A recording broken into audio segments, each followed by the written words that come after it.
As we edge close to the summer 2025, focus switches to the international scene, that's right. And of course, over in the States, it'll be a Cold Cup, that's right, with 16 nations competing for glory. Today, we're going to preview a nation, and we're coming at you next.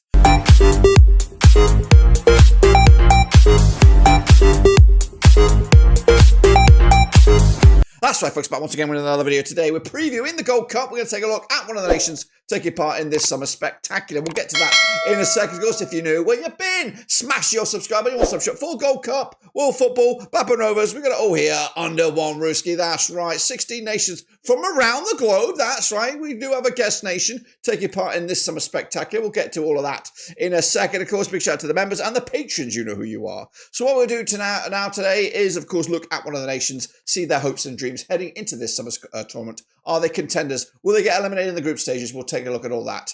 We're going to start right here, right now. Next on one of the surprise packages, that is Guadeloupe, something we don't really know too much about. They're coming in here without a FIFA ranking. We'll talk about that in a second, but of course, let's talk about how we got to this stage with Guadeloupe. They qualified as one of the preliminary round winners, and I'll show you how they did that in a little bit. They qualified on the 25th of March, 2025. This is their sixth appearance in the Gold Cup. Their last back in 2023. And guess what? They made the semi-finals once, 2007. Can they repeat that? Well, it's a big old mountain to climb. Again, no ranking with FIFA because they're not recognised as an actual sole nation, more like a colony or more like a, like an island or whatever. Yeah. But anyway, Guadeloupe, they're here and they ain't no slouches, of course. Coming into this with Noah Kayadou, the main man there, coming at you from Rodez. Of course, he is a midfielder, quite a tall one, 1.91 metres. Born in France, of course, and they're managed by Jocelyn Angloma, one of the legends for Guadeloupe.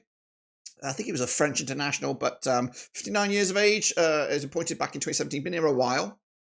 Can he steer them to glory once again? Of course, Noah Kayadou, playing in the second tier of French football. He is, of course, one of a few individuals in the current roster, or at least a recent roster for Guadeloupe. Of course, the goalkeepers are Brice Congrad there, David Rougiat. Into the defensive ranks, got Anthony Barron, Dimitri Carveret, a name that does seem strikingly familiar.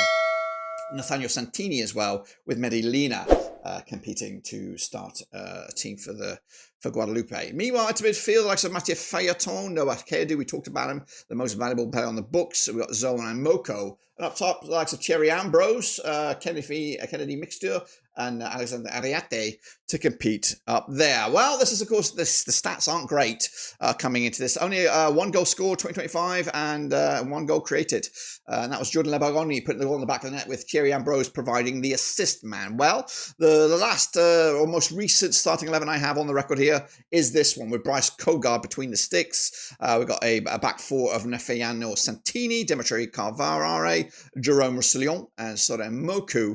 Into the midfield ranks, we have Anthony Barron, Noah Kayadou, and then out wide we've got Matthias Phaëton, Florian David, and then up top likes of Angie Frederic Boumain and Raphael Muravavi. And it does look like this game was not the game that got this goal, so we'll see. If you're a stats man, we'll have a look at the stats right here, right now. I'm on the screen. There I am. Jordan Labadoglu has been the main man with a 7.42 average. Vikash Tille with a 7.3, and Zoran Moko as well. Those have been the star men on 2025's roster. Speaking of rosters, this is how they got there. Of course, they qualified via this trap door. And what we're looking at here with Guadeloupe coming at you against Nicaragua. Decent opposition that. 2-1-0 results for them, just enough to get over the line. But I'm not too sure how dominant they were in that game. Were they hit and run sort of jobs, get the goal and then park it up?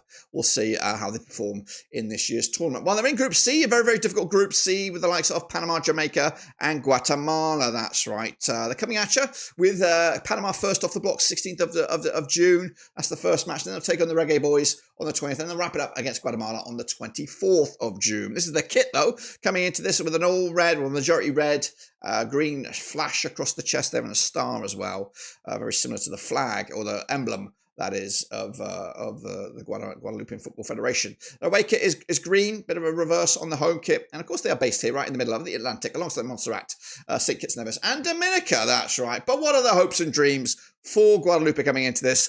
Honestly, I'm happy that they're here, but realistically, I do anticipate them to crash out at the group stage. I don't want to give you too much hope here. I'm just happy. The semi-finals back in 2007, that's crazy. That's crazy.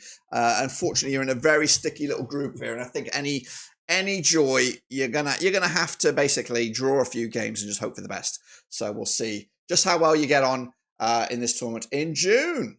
Well, there you have it, folks. There you bloody have it. That's right. Does this nation stand a chance to get through to the knockout stages? Did they even have a shot at glory? Let me know down below. Of course, over the course of the next few days, we'll preview the remaining nations in this summer's tournament. If you already missed one, make sure you check it out as well. And do me an honour and smash that thumbs up and smash your subscribe. We're going to have non-stop coverage of the Gold Cup right here, of course, so make sure you hit the order of subscribing to the channel. But until then, I'll see you soon when we return. But until then, we're done.